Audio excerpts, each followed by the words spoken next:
Common Sense Media activated.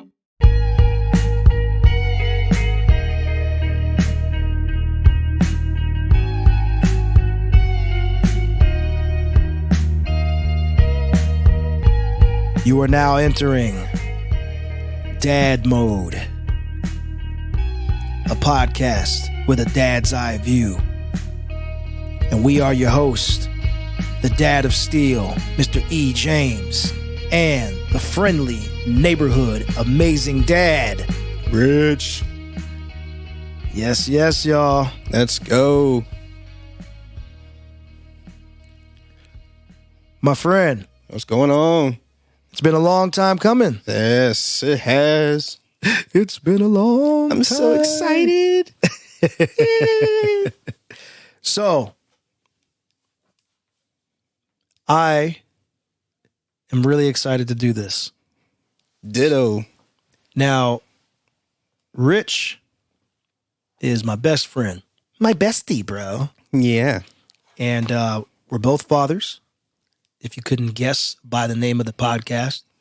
And our goal here, also mentioned, is to literally look at things through a dad's eye view. There's so many different angles, so many different ways you can attack or approach things in life. But not even just as a dad, to be fair and honest, fair and balanced, but you can look at things from just from a parental view. And so, being that we are fathers, of course, that's the first take. There's other things for us too, but our focus is to kind of highlight certain things that a dad would think, a parent in general would think. He and I are both African-American men, so that may play a part in that. I would say a lot of times it won't, but just to be transparent in what you're getting out of this show, that's kind of where we're coming from. Is that safe to say? That's safe to say. And it's also to come off as how we feel about being a fathers too. Get our Absolutely. That's the main thing is, we wanted to bring a platform to dads. It's not just talking about just sports and technology and all else, whatever is in the world today. We wanted to do something that makes it to where we could make it to where it's something that we know that we have been fathers for a while now. So It's something that we want to talk about and something that we have commonly talked about. Well put. But yeah, it's gonna be good. I'm excited for it, man. Just going down this journey with you and best friend. We've known each other for years and going to be going at this for a while now. So why not do a podcast? We talk about, we talk almost, often, very often. So, like you mentioned before, bring our conversations to life, especially about fatherhood. Yeah, straight up, man. So, yeah, it's going to be good. It's going to be good. Yeah, so again, dad is the focus per se, or that's our lens, our window into the topics we're talking about. It won't just be about news, as Rich said. It won't just be news. It'll be all kinds of things. For example, in episode 1, this episode. Ooh, it's going to be the birth. The birth. Well, more importantly, we'll cover, when did we know, or did we always want to be dads? And then we'll also discuss when our significant others told us that they were pregnant. Oh, yeah. That should make for an exciting listening. Oh, man. Well, got to pull out the remember hat on that one. Yeah. Like, pulled out the stick. Here you go. Oh, snap. So, tell the folks now, people may know me from Wave of the Few Shore, my primary show, a.k.a. WFS, and formerly the Edge Free Show, rest in peace. People may know me from that, but nobody really knows who you are. You're new to the scene. So if I may, and if you're willing to do so, can you just tell us a little bit about yourself and what this means to you?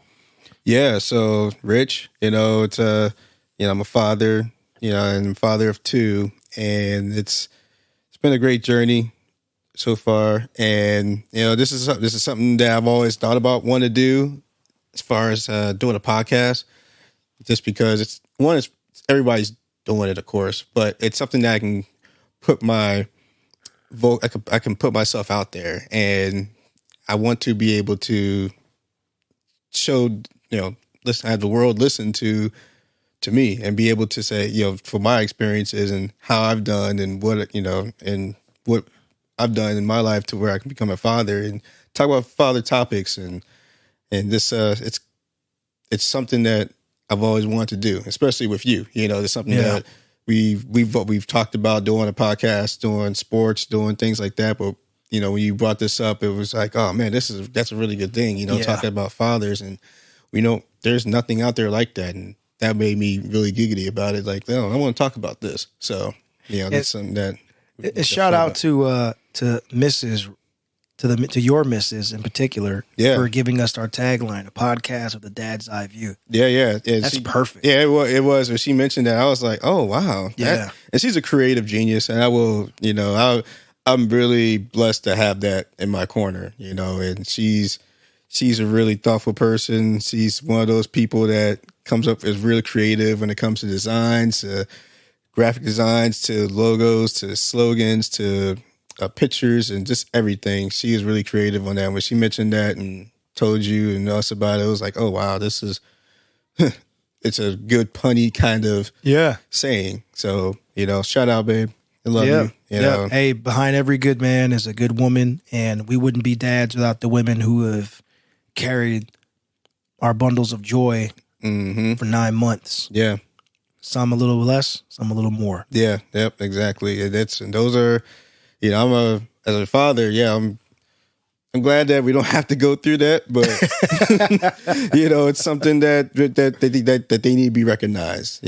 Absolutely. They go through that pain and all those type of things. I don't know what what is all involved with that, but I'll leave that alone. So but yeah. What about you? Yeah, man. So I'm a father of 3. I've got an almost teenager, an almost preteen, and an almost kindergartner.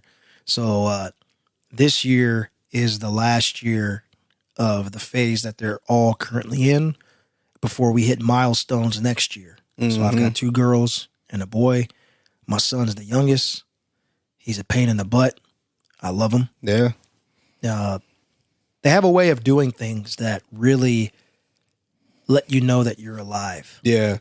And as we go, we'll have these heavier talks, but just a window into the kind of things we will be discussing.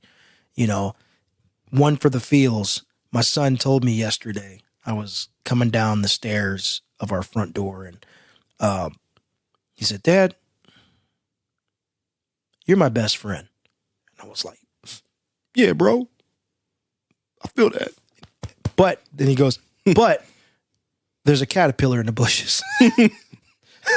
I'm like, wait, so does that cancel out? Yeah. Are you just using me? You just using me? Is that what you're doing? Yeah. Okay. I was like, I don't understand how the two equate, but he's 4. Yeah. So I love you, Dad, but there's a caterpillar in the bushes. Okay. Can you take care of that for me? Yeah. I was like, all right, man. Well, that happens too. Yeah. And I know, my kids, they're 13 and 10, so they're a little beyond that. They're beyond that phase. They're at the phase where, we'll talk about this later in shows, is siblings. And if you got siblings, audience, you know what that means. Y'all going to bicker, y'all going to fight, and that's what mine are at the moment. They bicker, they fight. I hope they love each other. What they think they do, but they just they're there. I think they do, but yeah, it's something that as a parent we're gonna have to teach them that, hey, love your brother, love your sister, move on. But that's it. Love thy brother, love thy sister. Exactly. Yeah. So they're good little bundles of joy. Oh yeah, man. And I'm on the other side of the age spectrum in my home. My 11-year-old we had a talk, as you know, earlier tonight about death. Yeah. And recently I lost my father, July 4th. So that's less of a holiday for me and more of a celebration of life anniversary for my father. Yeah. My pops, as I called him. So, anyway, that being mentioned, it gave me a different perspective on life. I told my daughter shortly after it happened, like kind of made me realize I'm entering the second half of the game. I'm a former athlete, so I kind of I talk in sports analogies often, right? Yep. And so my daughter's in my bedroom. My wife and her ran over to BJ's, and we like to do appetizer night. So we just get a bunch of appetizers. That's what that was. Yeah, those were a whole ton of appetizers. Yeah, we had a whole appetizer spread, man. It was like or maybe it was 54th, whatever it was. It was like the Last Supper down here in appetizers. Yeah. And we're all hanging out. Excuse me. They're hanging out in the bedroom, and I'm like, why aren't y'all eating? And my wife informs me that my daughter doesn't want to eat yet. And I was like, is there something wrong? Because I'm hungry, and I know you guys are. She's like, well, she's thinking about death. Oh. And I was like, we're going to go there. Yeah. And it's been, I won't disclose other things that have happened. Like my daughter's a solid kid, but to protect her, not protect her, but to respect her privacy, she's had some students who have kind of introduced topics that she's not ready for. Yeah. And as a parent, you do your best to try to keep your children informed of the things going on in the world, right? Yeah. And also protect their innocence to a degree. You can't do it forever. Not forever. But you're hoping that you can just kind of ease them into the world, right? And say, hey, not everybody's cool, man. Yeah. Some people are kind of gross. Some people are jerks. And all other kinds of things. And so we've got to deal with kids who are talking about self-harm, and we've got kids that are introducing my kid to adult content. And it's got my head spinning, and I'm just like, oh my gosh, like, dude, time out. Yeah. We've had the talk with her. She's at that age, right? Yeah. But still, you don't think it's going to happen, right? And so when we get on the subject of death, I was very, as my wife would say, she said I approached it like a stoner, which was hilarious because, I'm not at all. But I just basically was like, you want to talk about death? Okay, let's talk about death. Like, what is the universe? Yeah. What is God? What is up? What is down? Why do we do this? And are we in a simulation? And I introduced these broader not constructs, but broader thoughts to basically say, hey, if we're going to go there, we're really going to go there. Like, that's really for just a minute. And purposefully I kind of shocked her system by bringing such wide topics to her. And I'm pretty sure the parents that are listening to this are going, why would you do that? That's way too much for an 11-year-old. It's like brain overload. Yeah. My kid reads a lot. My kid's pretty mature for her age. Not, she's not an adult mature, but she's pretty mature. And if there's anything she doesn't understand, she'll raise her hand like, dude, I don't know what that means. Yeah. Ask questions. That's what you got to do. I'm a big Superman fan. I took the time in this conversation. I said, look, I know I'm introducing a lot to you. So I asked my daughter if she remembered the scene out of Man of Steel where Clark his senses are coming to him visually and hearing. And he's like, oh my gosh, this is a lot. And the scene of Man of Steel where he runs to the broom closet and Martha's called to the school. And she's like, listen to the sound of my voice, Clark. He's like, Mom, the world's too much. Make it smaller. Yeah. And that's what I told her. Make it smaller. Yeah. There's a lot to process. So continue to be you. Be a good person. It's going to sound corny and cliche. Live, laugh, learn, love. Be an all-around good human. And as you get older and you have a broader understanding, you gain the knowledge, you gain the wisdom, you gain the experience, right? Yep, all those things. You can start to kind of question and do the research and broaden your horizons to other possibilities around you. Don't overwhelm yourself. Enjoy life where you are. Take it in stride. Take it in stages. Yeah, that's what you gotta do. And a lot of parents, they like to, they all have their differences in how they approach these type of subjects. And for me, I would have done the same thing. Try to bring it down to her level of how she wants to learn and how she wants to be.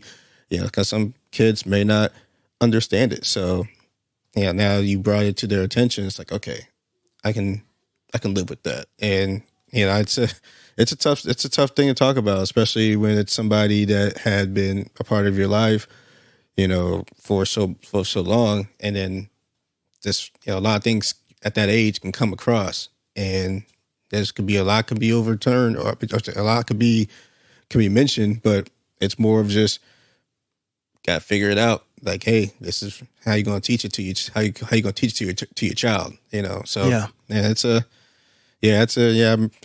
I was like, but yeah, in life, it's very rare that you get a do-over, and that's not really a concept I've introduced to the kids. Yeah. So bluntly, I've hinted at it, but I've been trying my wife and I, my partner and I, my partner, not to make fun of people that say partner, just having a little fun. But my wife and I have really tried to work together to, as the streets say, put them up on game. Yeah. Let them understand when people are trying to pull the wool over their eyes, trying to pull a fast one on them. Yep. And my kid is super book smart, but she has to be street smart. Yeah. And then there is just, whether it's street or book, that whole experience thing. Experience is a great teacher. Yeah. You're going to go through things. I hope to God, or whomever, I hope to arm all of my children with the tools to be able to make the decisions that they need to, and to feel confident in the decisions that they make going forward in life. And that's our jobs as parents, not just dads. That may be the definition of parenthood. Yeah. I mean, really. That's how, and that's just, if I'm looking it up, that sounds like, what a parent should be and what they need to be. They need to give guidance their kids to go in the right directions and make the right choices, to learn off their experiences. And, just to say, you've experienced certain things in your life that you don't want your kids to go through, and your wife don't want your kids to go through experience of her life. Yep. So saying mine, we have differences when it comes to how of an upbringing, but we have to put it all out there to those, to our children, or to anybody that is listening out there that, that are children like to us. Nieces and nephews, that we both have, just to make sure that they understand that, hey, this is life. Let's go. This is, these are the choices that what happens if you do this, you do that, do this, do that. So yeah, it's a tough deal out there, man. Right now it's besides the heat, it's teaching them to learn to live with the choices, like not wearing enough sunscreen in this 108 degrees, right? Yeah, exactly. and if audience don't know, I'm from Alaska, so we are like a polar opposite. And for real. It's crazy. Like it's this heat ain't no joke down here. Oh, dude, it is, man. It is so bad when I go outside. Like, okay, I rarely idle my car before I go anywhere. Even in the wintertime. I lived in Alaska. Like that's where Rich and I met. Mm-hmm. I rarely idle my car to heat it up. A few minutes, I'm like, yeah, I'm okay. I can deal with this. Ooh, it's chilly. Yeah. Woo-hoo. You gotta have the engine like warm it up while you're driving too. Right. But it's so hot. I crank the AC. Like my car, I leave it at 75. Like I don't need it to be lower than that. Mm-hmm. People, I go in their cars and they got it at like 68, and I'm going, I think it's going to take your car a long time to get there when it's 108 degrees outside, right? Mm-hmm. So 75, my car was idling for about a good 10, maybe 15 minutes, which is not really good for the environment. I lost track of time because I was actually working, but I had to go pick up Junior, right? So got in my car, it felt good. Felt really good. Mm-hmm. I made the stop. I go to pick him up. I turn the engine off, come back outside. It's already hot again. It's like, nope, never again. Yeah. I'm letting it run while I grab him in the daycare, man. Yeah, that's how it was too. I went to go and we went to the mall, some mall over here to drop the wife off so she can go do some shopping. And, I'm not the shopping type, like, any male that, at least from my knowledge, we're like, want to sit in the car and just chill, wait for them and maybe take a nap or whatever. I got the kids in the car too. And they are just like, it's too cold. It's too cold. And I'm like, okay, well, let me see. Let me make this attempt. So I turned the car off. No later than 2 minutes, it got back up to 100 degrees in the car. Like, it was just toasty. I'm like, dang, like, man, like, I'm starting to feel it already. And it was like, yes, I was like, nope, I'm cranking this thing back on. No, we're going to keep this cool air in this car because I'm not stepping foot out that door. Yeah, that's how you roast, man. Yeah. So, yeah. So, let's get to our first question here, right? All right. Shoot. Did you always want to be a dad? Yes. Did you always want to be a dad? I don't think I wanted to be a dad until I was in my teens. Like when you're younger, you're aware that you could be a dad. Mm-hmm. So I think probably about, I don't know, 11-ish, 12. Oh, we're going there. Okay. Yeah, like yeah. I mean, just that you don't have to. That's just where I'm. No. Where I was thinking, I'm thinking like, about it. Yeah, You're thinking like as an adult, right? Yeah, I was thinking more of after a certain time of life, not when I'm like, I want to grow up to be a dad. No, it was, you mean like when it was like economically feasible for you or possible for you to. I guess when you're in a point at your life where it's possible that you can be a dad. Yeah. So I used to have this little girlfriend in junior high. I was like, yeah, girl, I want to have like 5 kids. Oh, you were. Yeah, man. I mean, I was player. Mm-hmm. So, I mean, that's kind of how I looked at it, and then time flies and I meet some girls or women who have kids. God bless my dad, my stepdad. My dad, I hate to call him stepdad, just differentiating dad from pops. Pops is the one that passed. My dad is my stepdad. Mm-hmm. But my dad, God bless him, man, because that dude took a child that wasn't his own and raised him. Yeah. We'll talk about stepdads in another episode. Mm-hmm. But after dating around and being with some women who had kids, it was just like, yeah, I wouldn't do that with my kids. Yeah, exactly.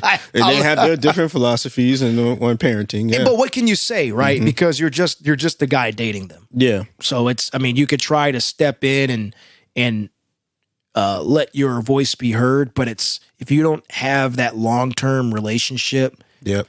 And the kids are just looking at you going, "You're not my dad. Who are you, dude?" Yeah. What's that? That's that movie. What's that movie? Don't Be a Menace. I was going to say, Don't Be a Menace. Is that my daddy? Would you say the nice man, honey? Is that you, my daddy? My daddy? Yeah. I'm pregnant already. Like, oh. I got 10 kids. I would know. Exactly. Oh man, that's gonna be a lot of references. But yeah, man. So when I met my wife, who was then just my girlfriend, and we talked when we started getting serious, and there were hints of, could you, if we were to have kids, we go the distance and children are a possibility. What are you thinking? She said, "Oh, two is enough for me." Mm-hmm. I was like, "Oh, cool. I want like 5." She was like, "You were still on that tip? You were still on that tip from junior high?" Man. I wanted the starting lineup. I'm a basketball player. Yeah. I wanted the starting lineup, dude. See, you're like 5 is an even number. I mean, 5 is an odd number, actually. Yeah, it's an odd number. It's an odd number. It's an odd number. It's enough to start a band and have a basketball team. Exactly. That's why I say it's an even number, because that's right. Even enough for me. I'm done. That's right, dude. That's 2 guitar players, a bass player, a drummer, and a singer, or one of them can play the keyboards. There you go. Or the triangle. That's true. Or the band, what's it called? The ukulele that I see in the background. Oh yeah, that thing's for decoration. There you go. So yeah, that's good. I know for me, when at a certain point in my life, I was on a path of I want to be successful. Like I want to be the person that I want to be. Don't know what I'm going to be until it happens. Live life to the fullest is my saying when I was growing up, or at least through high school. Live life to the fullest. Just go do the thing. And then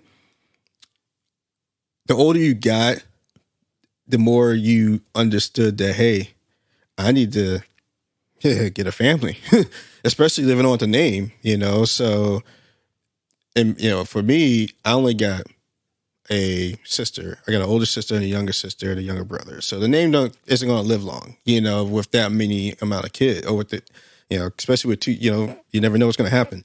Two sisters that may not get married, or right. A brother that may not do anything. So you, as an older brother, want the name to move on. So that's why I'm at the point where it's like, well, I gotta get some kids so my name can move on. So that's the main thing that I want to do. Is it's like, I do want kids, but I want to do it the conventional way. I want to marry my wife and have kids and have a happy family, like the Huxtables or whatever. So just didn't everybody exactly, so just go through that, and then that's I've always wanted to have kids. I didn't have a set number amount, but I do want to have kids and have my legacy move on. So now having two kids, I do know for a fact, at least I will say, I do know for a fact that a few things. One, I wanted to have all my kids before I was 30.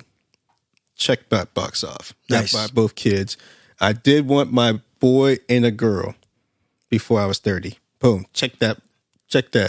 So now with the kids, they are older now. And so now it's like, well, I think I'm done having kids. Just because, it's it taxed my wife's body a lot, when it came to birthing the kids. So, gotcha. So it's like, I want to have a wife, kind of thing like that. So I want to make sure that I have my wife intact with me. So that's the main thing that came to consideration of having multiple kids. It's like, well, I was blessed to have two wonderful kids. Now, I don't want to risk having more kids. So, that's I did want to have kids growing up, or, at least in my life. And I'm glad I got them, both of them. Yeah. Our plan, I was cool with that. I was cool with two. None of them were planned. We got married in September, and then in December, my wife told me that same year that we were pregnant. Yeah. And we had plans to go to Italy. We never had our honeymoon. Oh, you never went to Italy? We've never had our honeymoon. So that's where we're saving up to actually do that, because now the kids are older, or getting older. But yeah, so we never had that. That was and like you, I wanted to have. I think we both wanted to have like the boy first. You ended up having a boy. Yeah, I had the boy first. Yep. And I ended up having a girl. And man, when she was born, I was just like, oh. Yeah. What's funny for me was I was tripping out, whereas I was like, you go down that hole of your genealogy. So you're just like, well, at least for me, my older sister was a girl. So, well, let me phrase that. My older sister, she was born first. Yeah, right. She was born first. And so to my thought, I'm like, well, hold on. If I have a kid, then this kid is going to be a girl because of the whole genealogy, because my mom. I don't know if it works like that. Yeah, exactly. That's what I said too. So, but this, I just get your mind going when you're like thinking about having kids. Sure. My mom's side, her sister is the oldest. So it's like, man, this is going deep, So now it's like, what am I going to name this girl? Because I got a feeling that she's going to come out first. So, get the name. All right, cool. And then did the whole gender reveal through the ultrasound thing, and it was a boy, and I was just like in my mind, yes, but yes, I got my boy because he can protect my girl, which but yeah, so it is crazy how that works. I had some old traditional thoughts in my head too, where it was like, I want my son I want to have a boy first so he knows what it's like to be a big brother and take care of his younger brother or younger sister and blah, blah, blah, blah. And then, when we had my daughter, it was like, that's cool. I ain't worried about it. This will work. And man, she, is it the apple of my eye? Whatever they say. She was my world. Then my younger daughter came. She's like the complete opposite in many ways of my older daughter. And it's just like, okay, that's it. She said 2, we're done. I have 2 girls. I'm a girl dad. Yeah. And I was cool with it. Like I would have had liked to have had a son right after 2 or as one of the first 2. Yeah. Sure. But I got to a point where it didn't matter. It was just like, the kids are kids. I'm cool with it. I love my daughters. And then I was going to get some things taken care of to stop me from having children. Oh. And I procrastinated. A little too long. And then wife told me she was pregnant again. And all her symptoms were different. I was like, I think that's a boy. And she was like, I feel like it is too. And when they told us, I was like, there he is. There he is. And want to know something cool? Again, I'm a Superman fan. And I got the pictures to prove it. When he was born, I didn't ask for this room. They put us in the Superman room. There you go. And not just any Superman. Henry Cavill's Man of Steel Superman. My favorite superhero movie. I was like, yes! I was like, how did they know? How did they know? Yep. So when he was born and he was like laying in a room, I was playing the Man of Steel score. And I was trying to get my wife so hard to let me name him Kal-El, or at least have his middle name be Clark or Kal-El, and she was shut down. But he still got a superhero middle name, and she didn't realize it. There you go. She had no idea because I'm a deep cut comic guy. But anyway, yeah, man. So going back to wanting to have kids, yeah, I knew from about my teens that one day I want to be a dad. I like kids. I babysat kids since I was like 11, and it was easy. It was something that just came natural to me, managing little humans. And to quote one of my favorite bands, The Prodigy, when you go from, before I get to that, when you go from having 2 kids to more than 2, you're going from man to man to zone. Yeah. Yeah. And this is where Prodigy comes in. Always outnumbered, never outgunned. Yeah. I live my life playing the zone. Yep. And so I'm cool with it. Yeah. I'm totally cool with it. And I love my kids. I've been learning, especially within the last few months. I've been learning a lot about them. And as crazy as this is going to sound, and this might be another larger discussion we can talk about in another episode or a future episode, but the pandemic and its impact on the family dynamic, we got to spend more time with our children than we would normally get to spend. And I'm grateful, as scary as that time was for us all. And we're having COVID resurge as we speak right now. Yeah. The new Omicron variant is making its rounds, but this isn't about COVID. This is about the time you got to spend with your children that you didn't normally get to spend with them. And man, we are so much closer. We are so much closer than we probably would be. Yeah. And I feel so truly blessed to have that time. Yeah, and I agree. That when COVID did hit, during those few years, it made our family closer.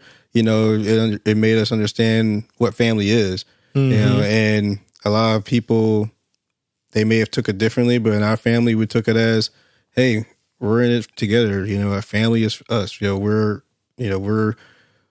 there for each other. And it's not just with us, the family. You got other people in the community, that they care about you, everybody's well-being. They care about your well-being, our well-being. So yeah, some things, when it comes to it gave us a chance to witness our children in a world where they're not a part of, like out there. Like, Yeah. you get to control that environment, control like, okay, this is what we're going to do. We're going to play Monopoly till like 3:00 in the morning or whatever. This is, we're going to do whatever, we're going to have fun, cook dinner together, or, whatever came across in those, in that time. So it made us closer. And, and during those times, it made me think that, okay, this is, what, people in the world don't have what we have. And we are, we are blessed to have, and we're thankful to have it. We just got to make sure that we continue to keep what we have. And, when it comes to parenting, making sure that the parents, making sure that the kids understand what we have to do as parents. We have to protect our children from the outside world or whatever world that they're into, and just let them know, hey, this isn't the right way. This isn't the right thing. We're not there just to control you. We're there to protect you. So, well, and even if we can't truly protect them ourselves, arm them with the tools to protect themselves. Yeah. Whether it's putting their hands up, grabbing a weapon, running away, telling somebody, running with a pack, or at least one other person. There's so many different ways to protect yourself. Even just the knowledge that we impart on them. Hey, man, look both ways before you cross the street. Hey, remember, when you're going across the street, your cars are coming from your left. Look left, then look right. It sounds like a basic thing. But, and it is. It really is a basic thing. But in essence, you're protecting your child. Yeah, exactly. You're saying, hey, because if they don't know that, they get squashed like a bug. Yeah. Like my son, when I pick him up from daycare, dude likes to run around the parking lot, or he used to at least. And I say to him, dude, there are lots of cars here pulling out, and they will not always see you. You will get squashed like a bug. So take your time, be looking, hold my hand, because you're too small. They could even hit me, but let them hit me before they hit you. And that's not a concept he quite understands, right?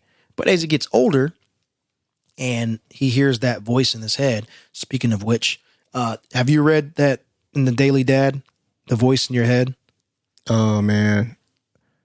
I want to say I have. I think that's like one of the beginning parts of that.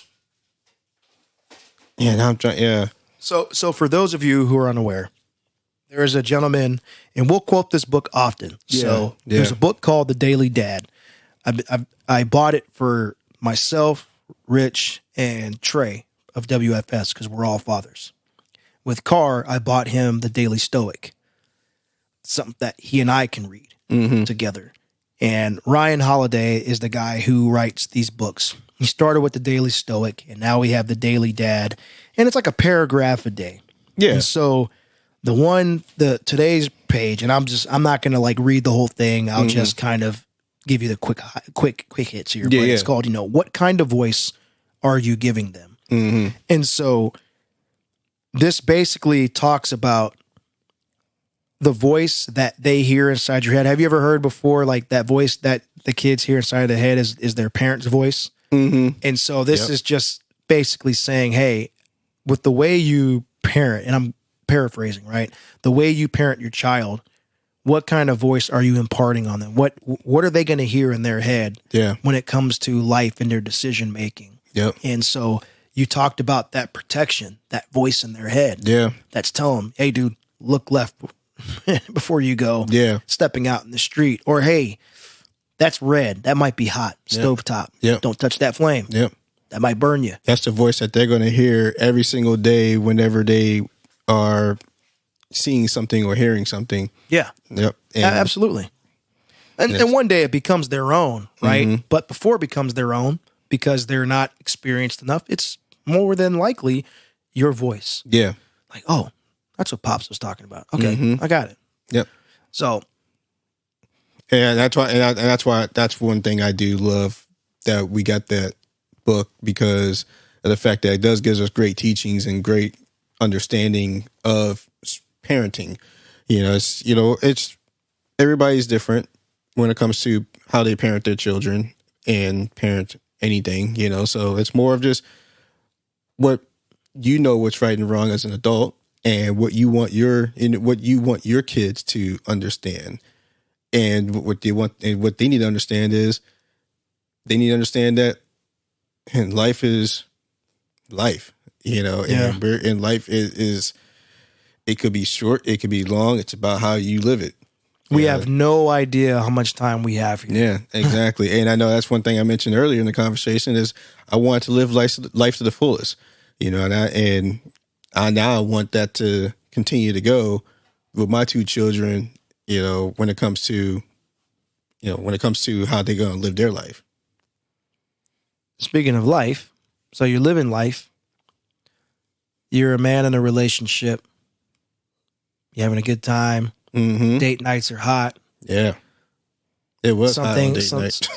Some other things are a little hotter. Mm-hmm. And then you find out from your girl that you're going to be a father. Mm-hmm. What was your reaction? And what steps did you take just for yourself? There are things you do as a couple, but just for you as a expecting father, what did you do for yourself to get ready for that? Well, what I did was I had to, think about where I was in life to where if I'm able to take care of my my child at, during that time, it's like, okay, well, I was excited, of course, like every father, at least not every father, but, a lot of fathers would be, hopefully. And I was at the point where it's like, oh man, like, cool. I'm about to be a father, and I don't know what, I didn't know what, I was still in that mode of figuring out that I'm a father. Like I found out I'm a father. So I was like, okay, well, all right, well, let's next step. So next step is making sure that people in my corner know, which they did, that was a little, it's another topic, so it's something that, I was happy. I was happy during that moment that I had started this journey with the, with the woman that I've conceived with, that I know what you meant. Yeah. So it's just mainly just trying to figure out our situation. Like, what do we want to do as parents? Like, where are we going to do? So, all right. So we figured this out. We figured that out. And just prepared is the one thing is it's a reality. Now that that you're a father, it's a reality that you are going to be a father. So, it doesn't, matter what else you just know that you got as your number one main goal as being a father is making sure you're in the right situation. Yeah. Making sure that you can be able to provide for your kid, and make it to where you can be there for your kid. Yep. And so those are some of the things that I took. It's like, okay, well, I can afford to have a kid, yes, but what else can I? Oh, let me go ahead and get a higher paying position in my job. Yeah, doing those things where I can have more, and then talk to my wife. Talk to my wife and say, okay, well, make sure that we both can provide, or you can be able to do this, and plus we also both have to have an understanding that this is, this is reality. So I think the first step is this at least for me, I think of it as is this understanding it's a reality. It's going to happen, so you are going to be a father, you are going to be a parent. Now you got to go and just make something of it. But So if I'm understanding you correctly, your mindset was, okay, it's going to happen. The kid's coming. Yeah, the kid's coming. That's it. Barring any catastrophe. Mm-hmm. So in order to prepare for this child, I have to make sure it's financially viable. Mm-hmm. Meaning, you said something about getting a higher paid position. At least yep. And that right there is, I mean, heck, dude, that is very much a valid thought. I mean, what parent, especially, if you're flipping hamburgers, right? Yeah. Oh gosh, I can barely make it with just me and this girl who I'm with or kind of with or not. Yeah. And now we're going to introduce another person in here, and I'm living in a apartment on some dude's couch. Yeah. So, okay, exactly. that sucks. Yeah. That's not your situation, but I'm being just know it's a reality. It's coming up, man. So right. Okay. So down. and then you tell her, hey, it's about to get real. Yeah. And you got to make more money. Yeah. And that's the thing is and like we got to prepare. Yeah. And that's what I was gonna say is it's all about the situation too, man. Like it's everybody's situation is totally different. In my situation, that's what happened. So it's so you do that's one thing is you do have to understand your situation that you are in.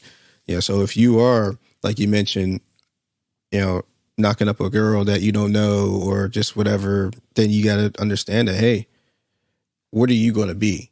Are you going to be the father of this child, or are you going to be just some dude that just knocked up some girl and just be gone? So yeah, it's all about situation too. But yeah, that's just what I encountered in my my life. So you mentioned earlier about wanting to have both your kids before 30, and that's something that I never really considered age. I know I didn't want to be old, so I had my kids, I think, at like 28, 31, and 34, 35, something 35. Yeah. So two of my kids in my 30s, early 30s, mid 30s. When my girl first told me that she was pregnant, we were married, and again, like I said, we want to do our honeymoon. That didn't happen. I was I don't want to say lowly, that's kind of an exaggeration, but I was just a help desk guy making decent money. I was pretty much at the beginning of my IT career at that stage. Yeah. I did a couple of smaller contract positions as a help desk guy, and this was like the first IT job for a major financial institution or insurance. Excuse me. That's what I was going to say. Yeah. So I was doing that, and I was also going to community college. So work during the day, school at night, school on Saturdays. And for me, it was like, wow, a whole heap is going to change. I don't know if I can afford this. I don't have my degree yet. I don't have any certs, and I really want to start doing this IT security thing, the cybersecurity thing, So there was a lot going through my head, and I had a wonderful mentor at work, good family. We're both military brats. So I think that's where some of our more, especially with our fathers, right? More of those traditional values of, hey, the dad provides for the family. I still think you and I both share that, although we're not quite old school, like where it's, hey, we work, you stay at home, take care of the kids, This isn't Paula Cole. Y'all go wash the dishes while you go have a beer. I am not where are the Cowboys gone? Yeah, exactly. Wow, I can't believe I just quoted that. Yeah, that's a pretty good quote. But you know what I'm saying? Yeah. So my wife was at the beginning of her career field too, and we were both working. I mean, working full time and doing fairly well. So my preparation was like, all right, let me try to cram as much school in as I can because my life is going to change when she comes. And then as if like it could be coincidence, it could be God, it could be Mother Nature or whatever, right? My boss hits me with, hey, we have a shift opening up. And this is just right before she's born, I think. Basically, I worked 3 13.5-hour shifts. Oh, The hours. did you say 3? Yeah, in a row. The hours Yeah. weren't great. They weren't terrible. But what made them terrible, it was Friday, Saturday, Saturday, Sunday, and Monday. Oh, the weekend So too? your boy had no weekends, but it worked out great. And I briefly talked about this on WFS. That's a little stomp there. Go listen to Wave of the Few Shore for the listeners out there. But it allowed me to be able to spend time with my kid when she was born. And we'll talk about year 1 next episode. But that was something that came to me later on toward the end of that preparation time.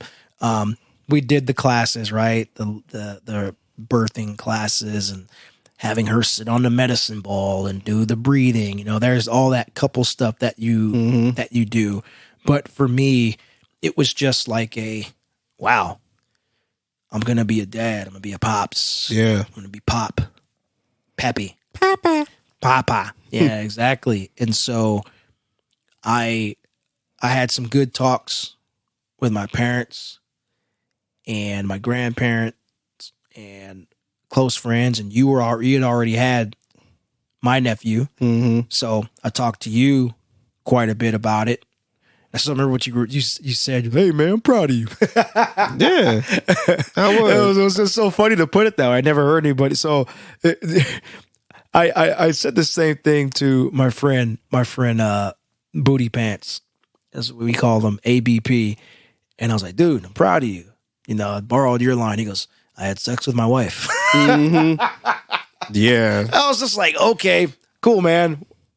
It's not how I meant it, but sure. Exactly. It was like, okay, we're going to go there. It's like, yeah. It made me laugh. I mean, I still laugh now when I hear it. But yeah, I mean, that first hearing it, as you mentioned, was excitement. Absolute excitement. I was elated, man. And then I got scared because it was just like, I'm going to have another person here. Yeah. That I am going to be attached to for as long as we both exist. And I hope I do a good job. Yeah. And that's the thing. Yeah. You are, that does come in your mind. It came into my mind too, to where it's like, man, am I going to be a good dad? Am I going to be there for him? You know, what's going to, all these things come into mind. You just got to keep to the course and continue to have, good faith that you can do it. And if, I know you, I know that you were going to be a great father, when you told me Likewise. about it. So it was like, man, he's got this, man. He's going to be a good dad. He ain't no dad that's going to just be like, I don't like my kid. No, he was, yeah. Okay, can you take this one back, please? Yeah, exactly. And for me, it was just more of just trying to make sure that I could be there for him. Like I was, when my son came out, I was, that all washed away. Yeah. All washed away. Like all those doubts, all those things, just boom, out the window. He's here now. And it was it was like tears of joy. Didn't care anything about what I had in my mind at that time. Yeah. It's like, he's here. It's go time. I'm holding him, and he's, it was a lot. Yeah, so we'll talk about that in the future. Oh too, yeah, absolutely. As a little preview for the next episode, man. When the first one came, I kicked the door at the hospital and threw my fist. I actually got in trouble because I came out the door like fist pumping, like I just hit a hole in one. Yep. I didn't cry or nothing, man. I was just like, I did that. Yep. Yeah. There's well, excuse me. We did that. Yeah. Just to be clear. She's on the bed like, let me be clear once again. You? That baby didn't get there by itself. Yeah, exactly. Somebody helped it get there. Exactly. She's like, you didn't do nothing. Shoot. Yeah, man. Yeah. Hey, so let me ask you this. This is kind of random, but when she had the baby, or when she was in the process, when she was in labor, that's the word I'm looking for. Yeah. When she was in labor, did she get the epidural or whatever? Yep. Did they make you sit down? Her or me? You. No. They made me sit down. I don't know. Like, so long ago. So we both have. So my wife and I both have tattoos. Okay. Needles or nothing. Yeah. You know, drawing blood. People are like, okay, don't look at it when I'm drawing blood. And I always look at the nurse and I'm like, pull it. Yeah. Like it's just a needle. Mm-hmm. You know, it's like, yeah, that's coming from me. It's cool. Mm-hmm. So when they did it, they're like, well, we know it doesn't bother you, but we've had people pass out. I'm like, well, if they knew that they're sensitive to needles, they shouldn't look. Mm-hmm. And I know that's insensitive, so I'm sorry. Yeah. You know, you can't control how things happen, you know, when you see blood or what have you. Not gonna lie, whenever I see blood, I like not anytime I see blood. I remember one time I had a hangnail. I don't know if you ever hangnail before. Mm-hmm. And so I had a hangnail. Sorry to break off your story, but I thought it was pretty funny. You know, I had a hangnail and the doctor went to a little treatment doctor. They go and scrape that little pus and stuff out of your finger. Mm-hmm. And I was sitting there and then they were like, "Yeah, you okay?" I'm like, "Yeah, I'm good." And I'm just like, fade to black. And just, it was, and he was like, "Hey, Mr. Murray, wake up." Oh, wait, what? He's like, "Yeah, it's done. Drink some orange juice. Go sit over there." I'm like, "What happened?" I just pulled out, did the little thing I'm just supposed to do, pulled out the pus and all that stuff. I'm like, and that's never happened to me before. It's like, what? You've never looked at your own blood? I mean, yeah, I have. Like whenever I get a cut or something, like scrape my knee or something. But I think like just looking at the blood kind of does something to you. That's crazy. That's crazy. Yeah. Yeah. Like it didn't bother me at all. Like, Yeah. I mean, they just made me sit down and then I was making faces at her like, ooh. Yeah. And then, she's looking at me like, stop it. And the nurses were like, Mr. Stop. Mr. James. Knock it off. She's like, yeah. No, okay. I don't know. I know it's kind of a random question, but I've always wondered if that's like a standard thing that they do at hospitals, like everywhere. Yeah, no, I don't think, because when my wife had the epidural, she didn't, they didn't make us sit down or nothing. It was just, hey, just the needle going in your back. It's going to feel prickly to her. So it's like, oh, okay. It's going to hurt you more than it's going to hurt me. Yeah, exactly. Yeah, so I know that we'll talk about that later. I was going to talk about the laborers. Oh, yeah, man. Don't be giving away no trade secrets now. Exactly. Giving away future content, man. Exactly. We got to keep them coming back for more. Exactly. Amen to that. Let's go. Speaking of which, man, I think that's a good place to stop, man. I mean, this is a good little first episode, man. Yeah. I'm excited about doing this show with you, man. Again, as mentioned at the beginning, it's been a long time coming, and we cannot wait to bring y'all more. I mean, it's you ain't seen nothing yet. Exactly, and I can't wait, man. It's going to be a one wild heck of a ride. Oh heck yeah, let's go. And as we build this thing out, be on the lookout.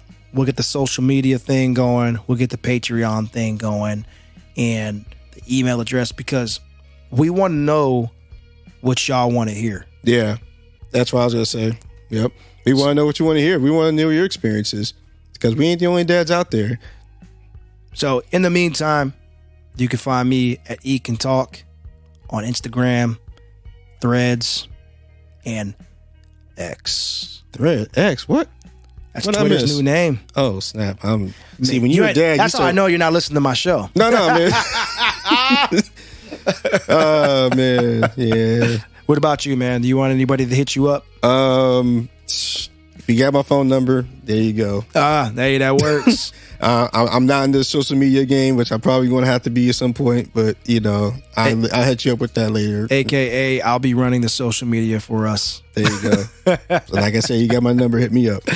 Well, with that, y'all, we're going to say thank you. We love y'all. Stay tuned, and peace. Peace.